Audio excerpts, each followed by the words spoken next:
지금 전 세계인의 관심의 초점은 신종 코로나 바이러스입니다. 오죽하면 여러분 아까 우리가 영상 광고에서도 보셨지만 이제는 우리 교회들도 방역 작업을 하고 또 손 소독제 그리고 마스크 등 이제 비치하면서 피해를 막기 위해서 애를 쓸 정도가 되었습니다.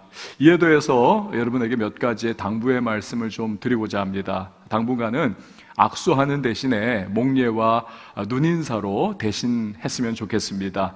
교역자들이 혹시 한 주간을 정말 힘들게 살면서 교회 나와가지고 교역자 따뜻한 손 악수하고 싶은 그런 분 손을 내밀었는데 악수 안 한다고 해가지고 시험 들지 마시기를 바랍니다.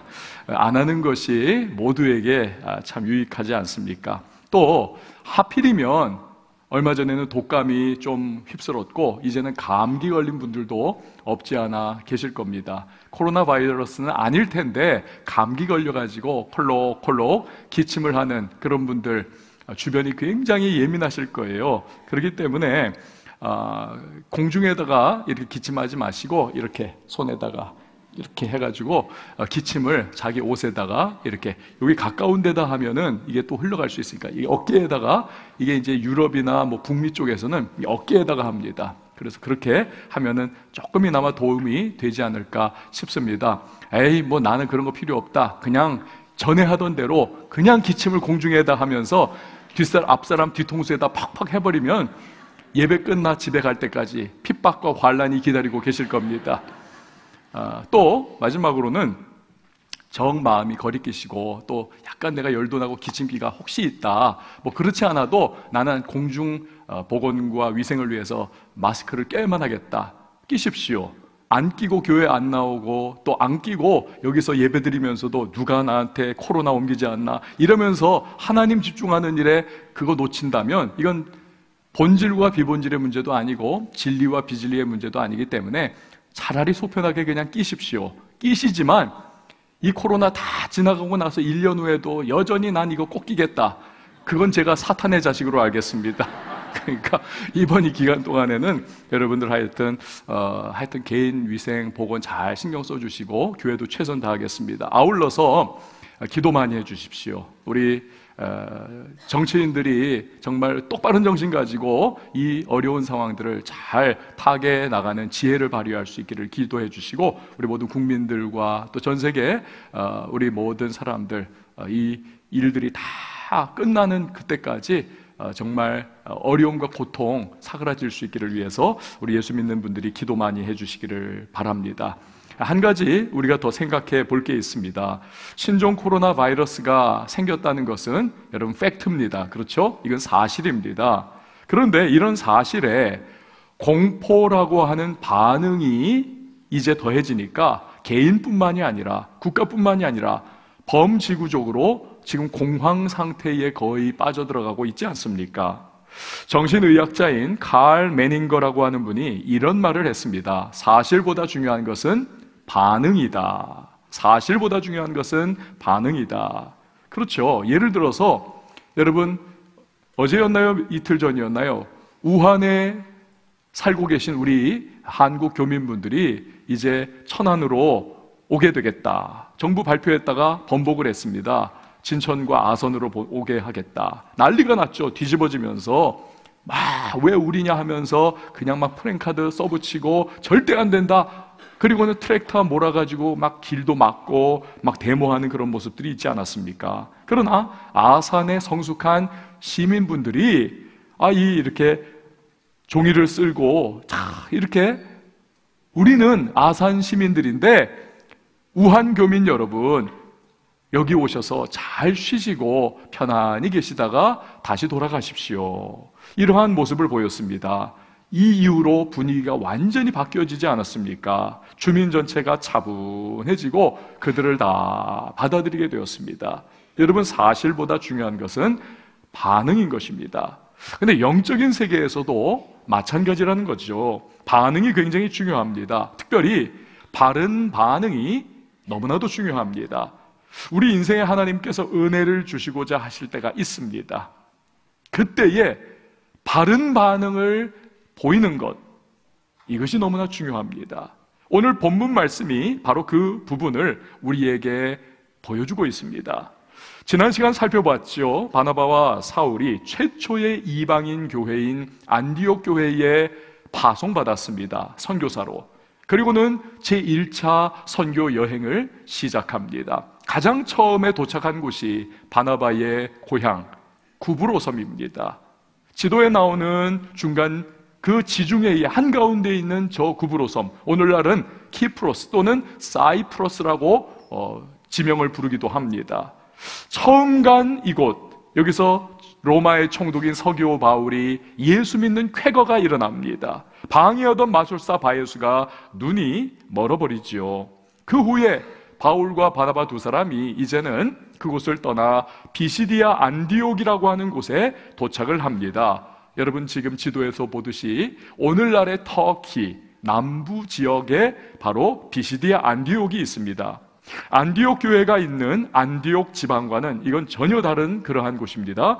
자, 이 비시디아 안디옥에 있던 유대인 회당에서 바울, 예전 이름은 사울이지요. 그런데 이름 바꾼 겁니다. 이 바울이 설교를 합니다. 그 설교가 16절에서 41절에 길게 기록이 되어 있습니다. 우린 그것을 스킵하고 넘어간 거예요.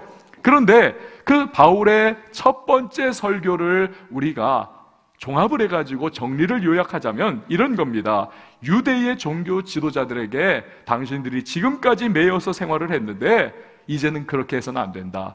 예수님을 여러분의 메시아로 모셔드려야 거기에 죄 용서가 있습니다 라고 하는 설교의 중심 주제로 그렇게 그가 외치는 것이죠. 이 설교 듣고 많은 사람이 바울과 바나바를 따릅니다. 그들에게 두 사도가 중요한 당부를 흩어질 때에 하고 있습니다. 그것이 43절 말씀이죠. 우리 같이 한번 읽어보도록 하겠습니다. 시작.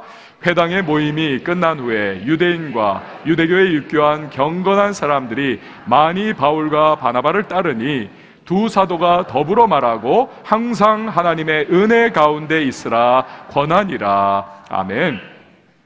유대인들은 율법을 통하여 의로움을 얻을 수 있다라고 생각을 했었습니다. 그러나 불가능한 일이었습니다. 어느 인간이 그 율법의 모든 세부 조항들을 다 완벽하게 100%를 다 실행할 수가 있겠습니까? 원래부터 불가능한 일입니다. 여러분, 결국 그들은 이 불가능한 미션에 지쳐버리지요. 율법주의에 사로잡혀서 할 수 없는 일을 마치 시치프스 신화에 나오는 것과 같이 그냥 시도했다가는 실패하고 또 시도했다가는 실패하고, 그러니 늘 불안과 두려움, 내가 의롭지 못한데 내가 천국까지 못하는 것 아니야? 이러면서 그렇게 살 수밖에 없습니다. 그러니 종교 지도자들의 거짓된 속임수에 금방금방 넘어가면서 휘둘리고 이용당할 수밖에 없습니다. 그러나 하나님께서는 그게 아니라는 것입니다. 율법으로 말미암아 의롭다함을 받는 것이 아니라 내가 이 땅에 보낸 나의 아들 독생자 예수 그리스도를 믿는 믿음으로 너희는 의롭다함을 받는다. 이것이 은혜의 길이다 라고 하나님 말씀하십니다. 여러분, 이 은혜를 받아들이고 영원한 생명을 얻는 문이 활짝 열린 것이지요. 사랑하는 여러분, 은혜라고 하는 것은 세상의 그 어떤 귀중한 선물보다도 가장 귀중하고 비교할 수 없는 것이 은혜임을 믿으시기를 바랍니다.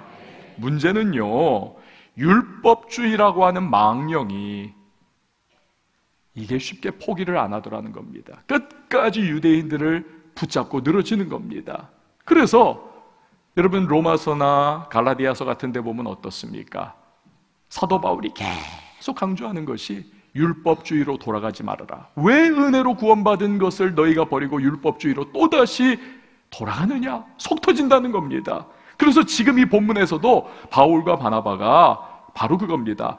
항상 하나님의 은혜 가운데서 너희가 살아가야 된다. 이것을 강조를 하고 그들을 떠나보낸 것입니다. 일주일 지났습니다. 또다시 안식일이 왔습니다. 사람들이 숭얼숭얼합니다. 저기에 바울과 바나바라고 하는 사람들이 왔는데 대단한 메시지를 전한다. 우리 한번 가서 들어보자.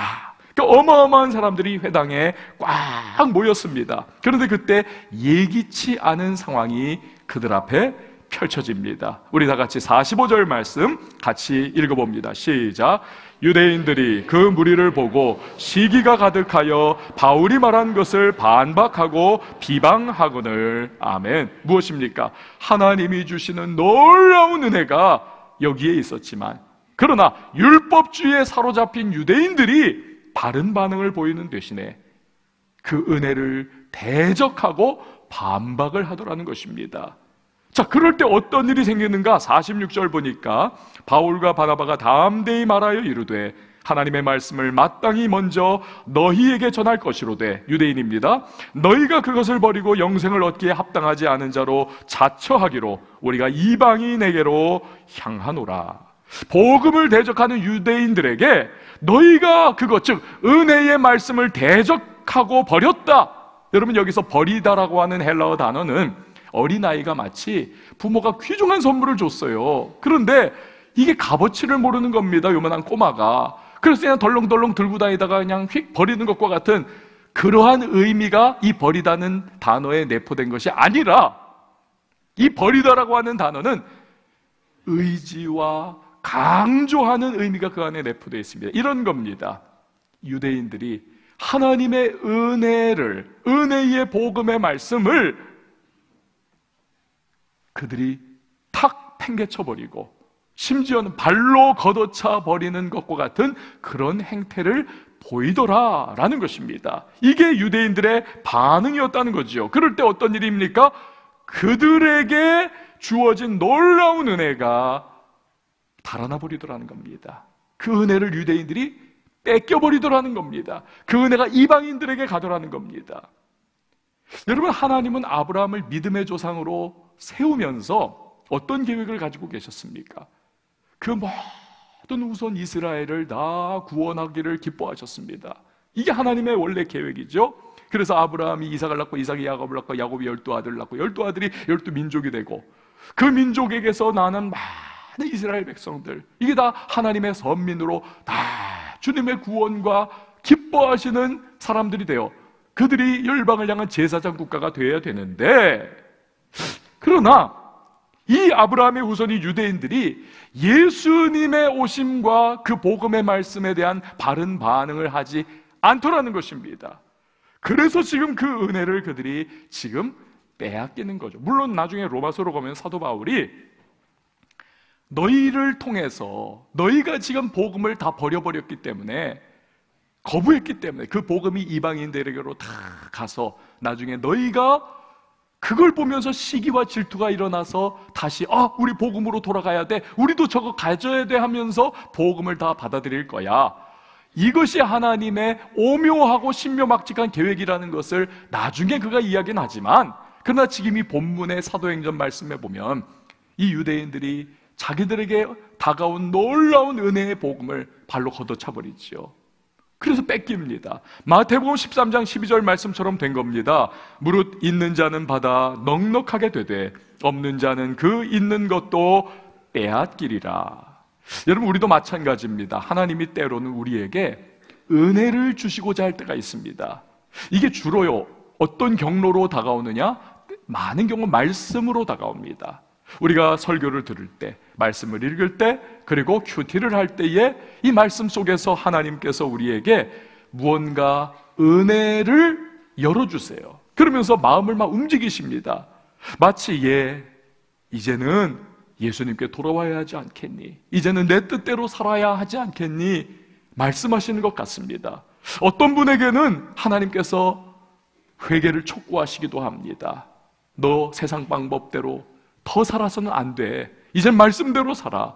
어떤 분에게는 무언가 헌신을 촉구하실 때가 있습니다. 어떤 분에게는 누군가를 용서할 것을 하나님께서 촉구하실 때가 있습니다.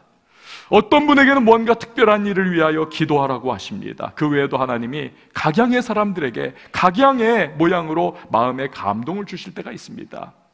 은혜를 주시고자 그런 감동을 주시는 거예요. 그러나 이게 우리에게 굉장히 어렵게 다가올 때가 있습니다.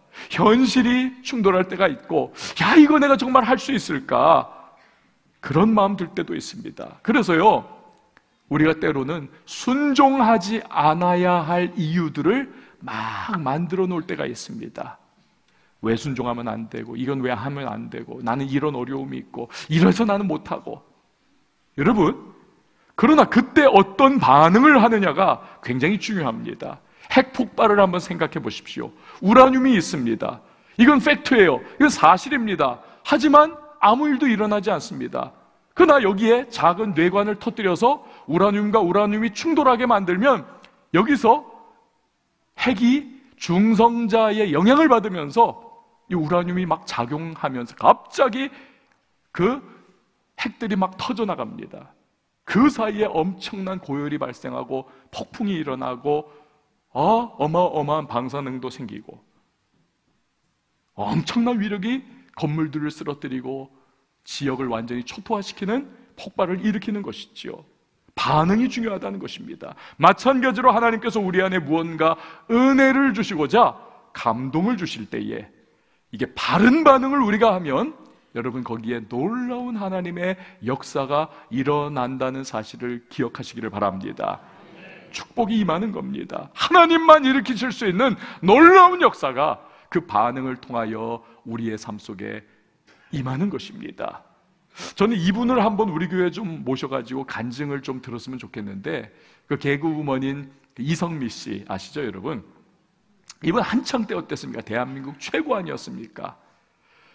겉으로 보면은 이분이 막 종달새가 노래하듯이 자잘자잘 하면서 얼마나 명랑쾌활한 분이었습니까? 근데 그렇지 않더라는 거예요. 이 내면은 상처와 찌꺼기와 갈등과 분노로 그냥 똘똘 뭉쳐있던 분입니다.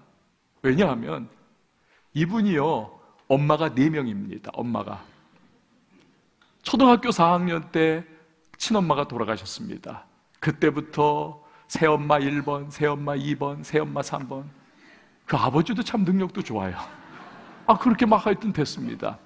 그러면서 하여튼 막 그냥 얼마나 구박도 때로는 받고 미움도 받고 자기도 미워하고 막 그 안 봐도 알지 않습니까? 그러면서 이 안에 막 분노와 갈등과 원망과 막 이런 것들이 쌓였겠죠. 그러다가 결국 뭐 인기도 방송도 이게 다 치유가 안 되는 겁니다. 2002년도 결국 이성미 씨가 삶의 의욕을 다 잃어버리고 자녀 셋 데리고 캐나다로 이민을 떠나버립니다. 43살에 여자분이 애셋 데리고 캐나다 이민 갔으니 얼마나 힘이 듭니까? 애들은 또 얼마나 힘듭니까?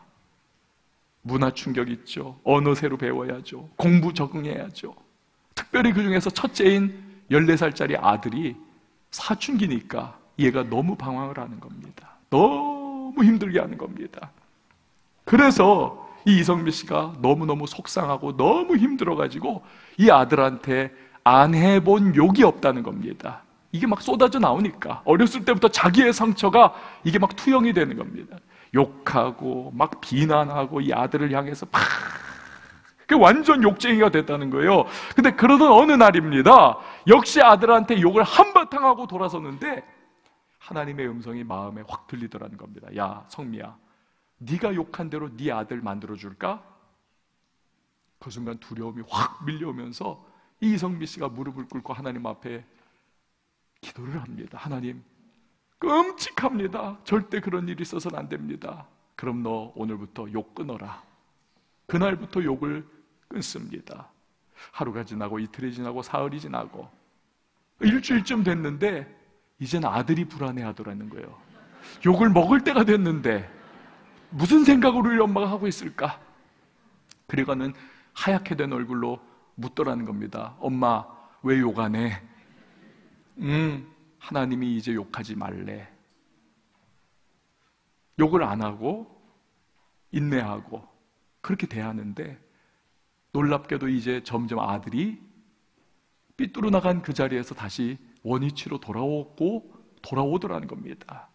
공부를 시작하고 이 아이가 성품이 점점 바뀌어가고 어느 날부터인가 이성미 씨 엄마와 함께 새벽 기도를 같이 나가더라는 거예요. 이 아이가 그렇게 새벽 기도를 쭉 하고 있다가 어느 날 아이가 엄마, 오늘 기도하는데 하나님께서 나에게 목회자가 되라는 감동을 주셨어. 그래서 목회자 헌신을 합니다. 이 첫째 아들을 남겨두고 캐나다에서 한국으로 다시 돌아왔는데 하나님이 그런 뉘앙스를 주시더래요. 야, 너 그 아들 네가 다 뒷바라지할 생각하지 마라. 왜 내가 역사할 수 있는 그러한 기회를 네가 다 뺏어가냐. 그래서 아들한테 야, 이제는 네가 하나님의 도우심 속에 캐나다에서 공부하고 살아야 돼. 근데 놀랍게도 하나님이 길 열어주셔서 이 아들이 대학 입학할 때 4년 전액 장학금을 받을 수 있는 길이 다 열리더라는 것입니다. 이성미 씨는 여러분 그래서 지금요, 여러분 많이 아시겠지만 여러 연예인 동료들에게 예수 전해가지고 예수 믿게 했습니다. 지금도 많은 교회 다니면서 내가 만난 예수님, 내 인생을 변화시킨 예수님의 은혜를 그녀가 지금도 간증하고 다니지 않습니까? 사랑하는 여러분, 하나님이 무언가 내게 은혜를 베풀어 주시고자 할 때 우리가 제대로 반응하면 거기에 놀라운 역사가 일어남을 믿으시기를 바랍니다. 그러나 현실의 장벽이 좀 높습니다. 어려워 보입니다. 힘듭니다. 그렇다고 해가지고 바울과 바나바를 통해 주신 말씀을 지금 거부하고 부정한 유대인들처럼 우리가 그렇게 반응을 해버리면 하나님이 주시고자 계획하신 은혜가 소멸이 돼버립니다. 우리를 떠나가 버리는 겁니다. 축복이 임하지 못하는 것입니다. 우리가 은혜에 바른 반응을 하지 않으면 또 다른 일이 하나가 일어납니다. 45절에서 지금 보세요. 유대인들이 바울과 바나바가 했던 말을 막 반박을 하고 비방을 합니다. 그런데 거기서 그치느냐? 아니요, 더 나가는 걸 보십시오. 50절 말씀 한번 같이 읽어봅니다. 시작. 이에 유대인들이 경건한 귀부인들과 그 신의 유력자들을 선동하여 바울과 바나바를 박해하게 하여 그 지역에서 쫓아내니. 아멘. 여러분 뭘 보여줍니까? 하나님의 은혜가 나에게 임할 때 그것에 바른 반응을 하지 않고 잘못된 반응을 하니까 거기에 머무는 것이 아니라 그 심령이 점점 더 팍팍해지고 완악해지고 강고해지더라는 것입니다. 14장에도 보면 마찬가지 상황이 또 재현이 됩니다. 바울과 바나바가 이번에는 비시디아 안디옥에서 그 오른쪽에 있는 이고니온이라고 하는 곳으로 그들이 이동을 해서 거기서 복음 전해요. 많은 사람들이 또 복음 받아들입니다. 근데 2절 말씀을 보십시오. 그러나 순종하지 아니하는 유대인들이 또 그래요. 반응이 이방인들의 마음을 선동하여 형제들에게 악감을 품게 하거늘. 이 은혜에 제대로 반응하지 못한 사람들이 못된 짓을 하더라는 겁니다. 그리고 5절 말씀을 보세요. 그 행위가 더 악해집니다. 이방인과 유대인과 그 관리들이 두 사도를 모욕하며 돌로 치려고 달려드니. 그러니까 아예 이번에는 바울과 바나바를 돌로 때려 죽이려고 그렇게 달려들더라는 것입니다. 여러분 이것이요, 우리 자신의 일이 될 수도 있고 우리 주변의 누군가의 일이 얼마든지 될 수 있다는 사실입니다. 하나님이 주시는 은혜를 거부하고 이것을 발로 차버리면 영혼이 점점 더 완악해지고 피폐하고 팍팍해집니다. 나중에는 영혼이 완전히 사막화가 되어버리고 맙니다. 생명력이 없어요. 영혼의 생명력을 상실해버립니다. 그냥 교회에 나와 자리에 앉아만 있을 뿐 은혜와는 전혀 상관이 없는, 나와는 상관이 없어요. 무기력한 신앙생활을 합니다. 여러분 이러한 모습이 오늘 누군가의 모습이 되지 않기를 저는 기도를 하고 있습니다. 고린도후서 6장 2절에서 주님 말씀하시지 않습니까? 이르시되 내가 은혜 베풀 때에 너에게 듣고 구원의 날에 너를 도왔다 하셨으니. 같이요. 보라 지금은 은혜에 만한 때요, 보라 지금은 구원의 날이로다. 아멘. 언제가 은혜 받을 때, 즉 하나님의 은혜에 바른 반응을 해야 될 때인가? 바로 지금이라는 것입니다. Here and now. 지금 하나님의 은혜가 내게 다가오고 있는 이 순간, 바로 그때 바른 반응을 해야 한다는 것입니다. 그 은혜가 떠나가 버리면 내 인생에서 은혜의 담비가 멈춰버리는 것이죠. 여러분 경험해 보신 분들은 아실 겁니다. 제가 무슨 말씀을 드리는 건지. 세상에서 가장 끔찍한 것이 무엇입니까? 돈 없는 것도 끔찍하고 병든 것도 끔찍하고 누군가가 나를 배신하고 뒤통수 치고 도망간 것도, 내 인생 무너뜨린 것도, 그것도 끔찍한 일이지만 여러분 그런 거는요, 우리가 예배 현장에 나와서 은혜 많이 받고 기도하면서 하늘의 문이 열리고 찬양하면서 내 마음이 회복되고 위로를 얻으면 얼마든지 그런 것들은 극복을 할 수가 있는 그런 부분들입니다. 그렇지만 여러분, 은혜가 떠나가 버리면요, 은혜가 완전히 우리에게서 문을 닫아 버리면요, 아무리 예배 자리에 앉아 있어도 감격이 없습니다. 기도 자리에서 아무리 앉아 있어도 하늘 문 열리지 않습니다. 찬송 불러도 느낌이 전혀 없습니다. 주일이 돼도 기대가 없습니다. 말씀 읽어도 귀에 들어오지 않고, 말씀을 들어도 여러분, 이게 더 이상 들리지도 보이지도 않습니다. 끔찍한 겁니다. 이게 마치 엘리 제사장의 시대와 같은 거지요. 그 당시 어땠습니까? 묵시가 끊겨버렸습니다. 하나님의 영광이 이스라엘에게서 떠나버렸습니다. 오죽하면 엘리의 며느리가 아이를 낳지 않습니까? 다 주변에서 야, 너 아기 낳았다 하면서 그 아기 안아봐 하면서 이름 붙여줘야 했는데, 이 며느리가 아기 낳고서도 기뻐하지를 않습니다. 아기를 안아보지도 않아요. 그리고는 이름 붙이기를, 이 아이는 이가봇이다. 이가봇, 하나님의 영광이 이스라엘을 떠났다. 비극적인 이름을 붙여줍니다. 여러분, 우리가 하나님의 은혜가 떠나버리면 얼마든지 이가봇 인생이 될 수 있다는 사실입니다. 우리가 하나님의 은혜에 어떻게 반응하느냐가 너무나 중요한 것입니다. 인생이 영광스럽게 되느냐, 이가봇의 시대가 되느냐 하는 것은 오직 한 가지, 하나님의 은혜가 임하느냐에 달려있음을 믿으시길 바랍니다. 하나님의 은혜의 단비가 내리면 풍년의 인생이 되지만, 하나님의 은혜가 멈춰버리면 흉년 인생이 시작됩니다. 사랑하는 여러분, 주님의 은혜를 귀하게 여기기를 바랍니다. 그 은혜를 사모하시기를 바랍니다. 그 은혜를 간절히 구하시길 바랍니다. 저를 한번 따라해 주십시오. 주여, 은혜를 주시옵소서. 한 번 더요. 주여, 은혜를 주시옵소서. 은혜를 구해야만 합니다. 자, 그러면 하나님의 은혜를 거부하고 오히려 대적한 유대인들과는 달리 은혜에 바른 반응을 한 사람들의 모습을 여러분 한번 보십시오. 우리 46절과 48절, 49절, 47절은 빼고 중복되는 거니까 시간 관계상 우리 같이 한번 읽어봅니다. 시작. 바울과 바나바가 담대히 말하여 이르되 하나님의 말씀을 마땅히 먼저 너희에게 전할 것이로되 너희가 그것을 버리고 영생을 얻기에 합당하지 않은 자로 자처하기로 우리가 이방인에게로 향하노라. 이방인들이 듣고 기뻐하여 하나님의 말씀을 찬송하며 영생을 주시기로 작정된 자는 다 믿더라. 주의 말씀이 그 지방에 두루 퍼지니라. 아멘. 유대인들이 볼 때, 정통 유대인들이 볼 때 이방인들은 하나님의 은혜와 구원에서 떨어진 자들입니다. 관계없는 자들이라고 생각했습니다. 그러나 그런 이방인들이 하나님의 은혜를 기뻐하면서 말씀을 찬송하는 마음으로 기쁘게 받습니다.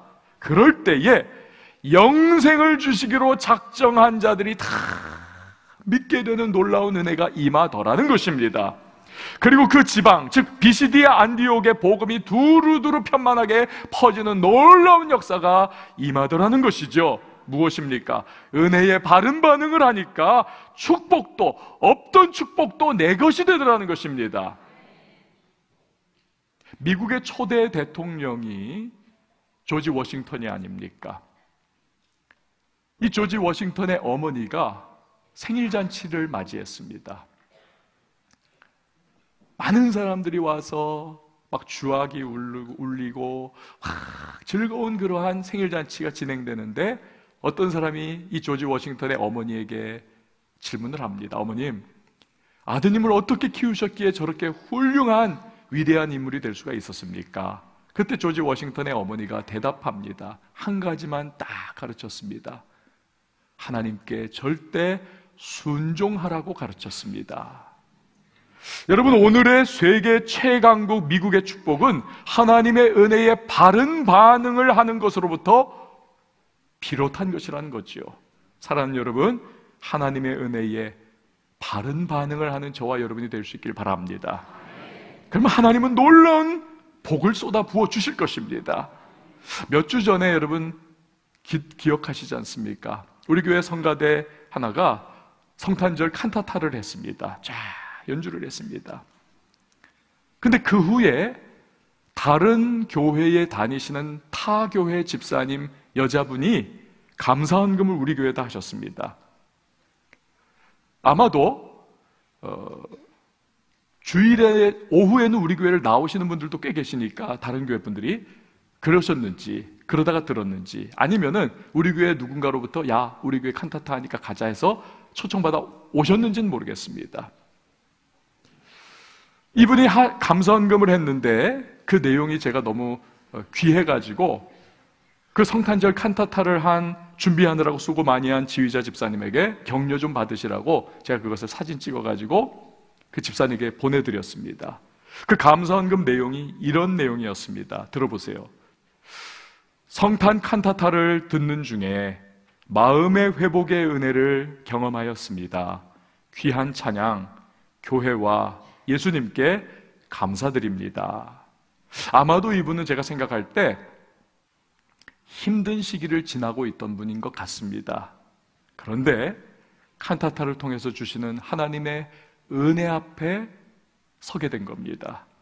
그리고 거기에 바른 반응을 하니까 마음의 회복이 임하고 하나님의 위로와 치유가 임하면서 심령이 다시 한번 살아나는 귀한 역사를 경험하게 되더라는 것입니다. 그래서 기쁨이 충만하게 넘쳐나서 감사한 것까지 한 것이지요. 여러분, 이처럼 하나님이 주시는 은혜에 반응하면 마음의 기쁨과 성령이 충만해짐을 믿으시기를 바랍니다. 그걸 오늘 본문을 통해서도 우리가 확인할 수 있습니다. 52절 말씀 같이 봅니다. 52절 시작. 제자들은 기쁨과 성령이 충만하니라. 아멘. 이 이방인들이 하나님의 은혜를 받아 누려 예수님의 제자가 되고 그 은혜에 바른 반응을 하니까 기쁨과 성령이 충만해진 그들, 그 모습이 그대로 드러나더라는 것이지요. 여러분, 그렇습니다. 은혜, 제가 목회를 하면서 보니까 은혜에 바른 반응을 하는 사람, 성도님들 치고 기쁨이 충만하지 않고 성령 충만하지 않은 사람이 없더라고요. 바른 반응해서 은혜를 정말 누리면 막 성령 충만하고 기쁨이 충만한 걸 봅니다. 반면에 은혜가 말라버리면요, 기쁨이 다 사라져버립니다. 아무리 돈 많고 아무리 가진 것 많고 환경 좋고 아무리 모든 것 다 있어도 기쁨이 없습니다. 기쁨이 없으니 죽을 지경이에요. 그래서 유사 기쁨이라도 누려보려고 별짓을 다 합니다. 막 알코올 중독에 빠지고 성 중독에 막 그냥 성적 쾌락을 쫓아다니고 막 마약 중독, 도박 중독 다 해봅니다. 되나요? 채워지질 않습니다. 여러분, 진정한 기쁨, 우리에게 정말 만족을 주는 기쁨은 오직 하나님이 주시는 기쁨이라는 사실을 믿으시길 바랍니다. 시편 21편 6절 말씀에 하나님이요, 그가 영원토록 지극한 복을 받게 하시며 주 앞에서 기쁘고 즐겁게 하시나이다. 주님 앞에 우리가 서면 그분이 주시는 기쁨과 즐거움이 풍성하다는 것이지요. 여러분, 은혜에 제대로 반응하면 그리고 성령 충만해짐을 믿으시길 바랍니다. 우리 예수님 보십시오. 언제나 고초받으셨고 고난받으셨고 머리 둘 곳도 없이 오늘 내일 동가숙 서가숙 하면서 하여튼 고생하고 많이 그러셨던 주님이시지만 우리 예수님 어떻게 늘 성령 충만하셨습니까? 그것은 하나님께 늘 바른 반응을 하시는 이 예수님께 아버지 하나님이 성령을 물같이 기름같이 부어주셨기 때문에 그렇습니다. 우리 교회에 어느 여자분이 계십니다. 이 여자분은요, 늘 행복하다는 표현을 많이 하시는 분이십니다. 이분은 이렇게 마루에 앉아가지고 소파에 이렇게 앉아있을 때 그 창문을 통해서 햇빛이 쫙 자기에게 비추는 그 따뜻한 느낌, 이것도 늘 나는 행복해요, 나는 행복해요 합니다. 표현을 해요. 그리고 이분은 커피 한 잔을 마실 때도 그 향기로운 커피 냄새가 다 코끝을 스치면 그게 너무 행복하고 하나님께 그래서 감사하다는 것입니다.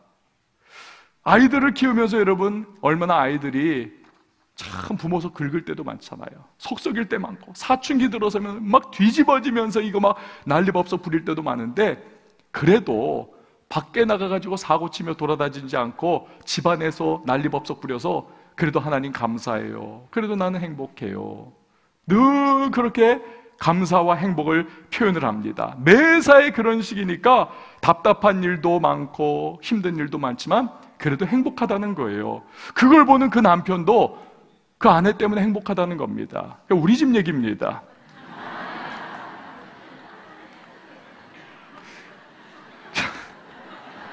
제가 팔불출이에요. 그래도 어쩔 수 없습니다.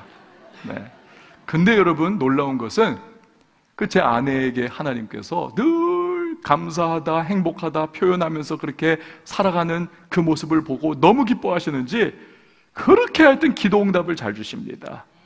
목사인 저한테는 그렇게 잘 안 주시면서 째째하게 막 어떻게 보면 제 아내한테는 진짜 사소한 것들도 막 기도 응답을 너무 잘 주세요. 그러니까 여러분, 무언가 저한테 기도 하청 줄 거 생각나시면 저한테 하지 마시고 제 아내한테 하세요. 진짜 응답 잘 받습니다. 근데 여러분 생각해 보세요. 햇빛이 비칩니다. 그랬더니 이놈의 햇빛이 왜 이렇게 눈부시게 귀찮게 자꾸 날 괴롭히나. 커피 한 잔 마실 때도 이렇게 쓴 것, 이렇게 맛대가리 없는 게 왜 이렇게 값은 비싼가. 이놈의 새끼들은 왜 맨날 내 속을 이렇게 긁으면서 내 미역국 먹게 하놓고선 왜 이렇게 날 괴롭히는가. 늘 불평하고 하나님의 주신 은혜에 이 반응하는 모습이 영 아니라고 생각해 보십시오. 거기에 주님의 기쁨이 있을 수 있겠으며 거기에 하나님의 기도의 응답이 여러분이 있을 수 있겠습니까? 사랑하는 성도 여러분, 우리는 하나님의 은혜에 반응하는 삶을 살아야 합니다.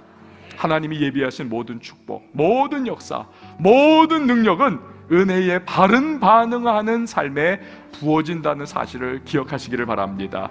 이게 하나님의 계획입니다. 택함받은 유대인들도 은혜에 바른 반응 안 하고 거칠게 그 은혜를 버리는 그런 모습으로 반응하니까 있던 축복도 떠나갑니다.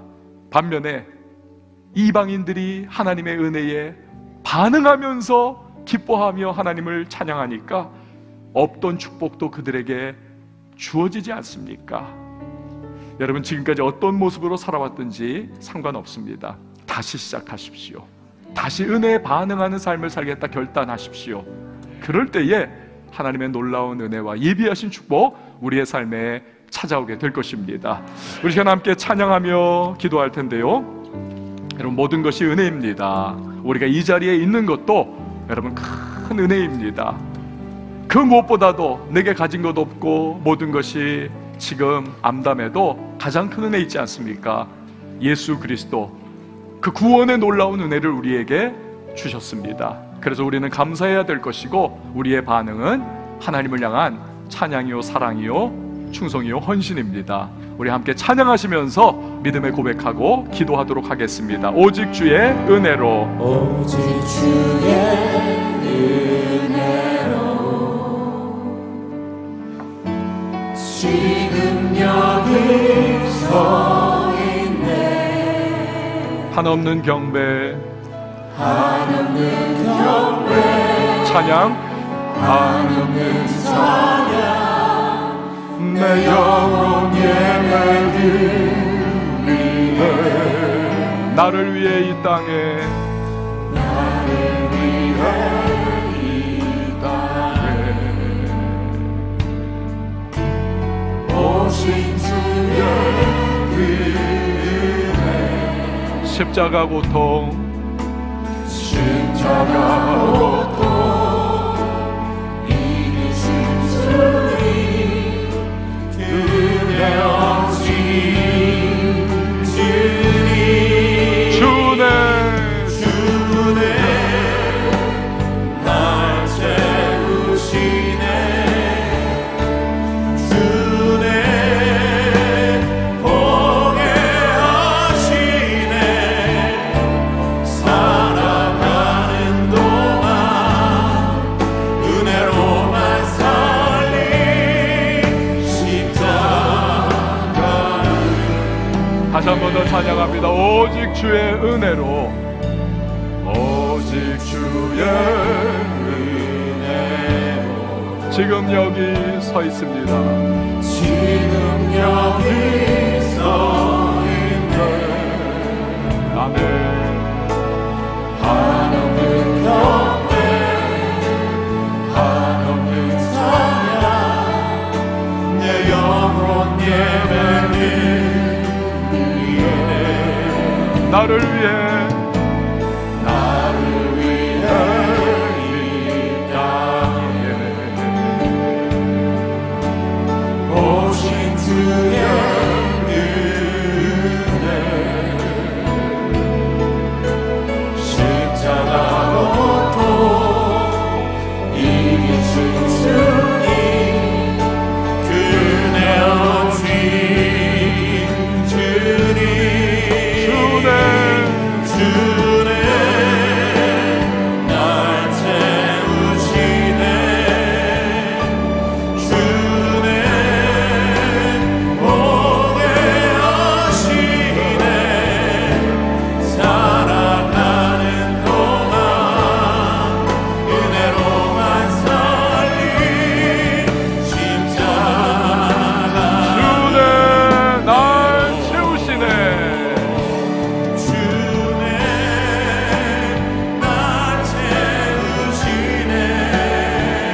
감사합니다. 주 내 날 채우시네.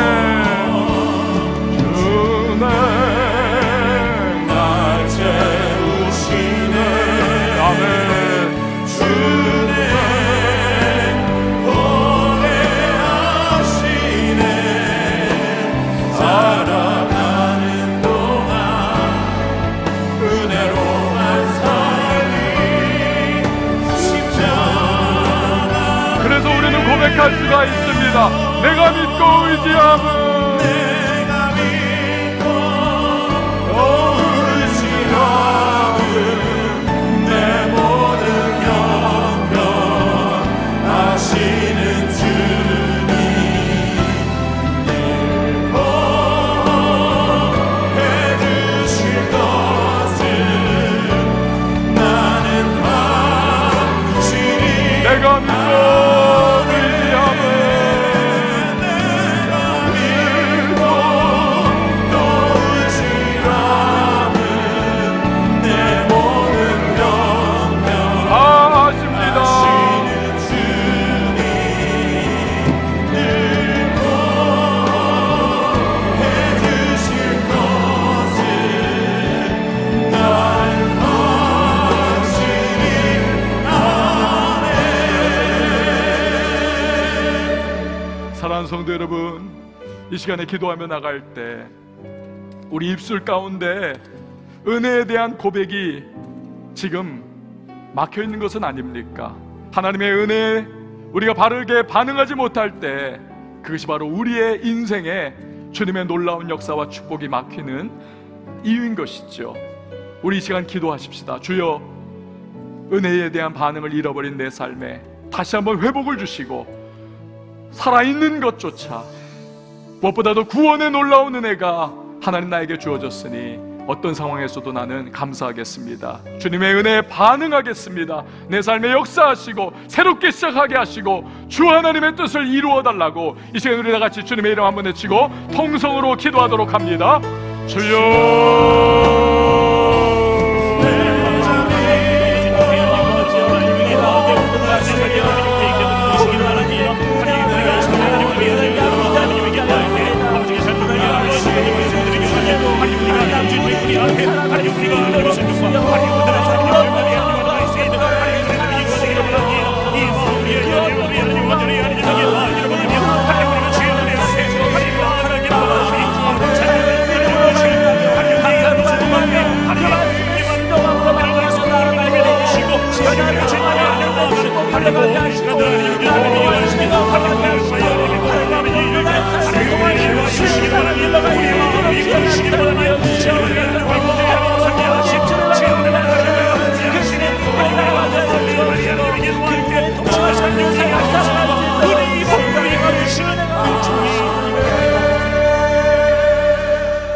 하나님 아버지, 하나님의 은혜에 믿음으로 반응하는 우리가 되게 하여 주시옵소서.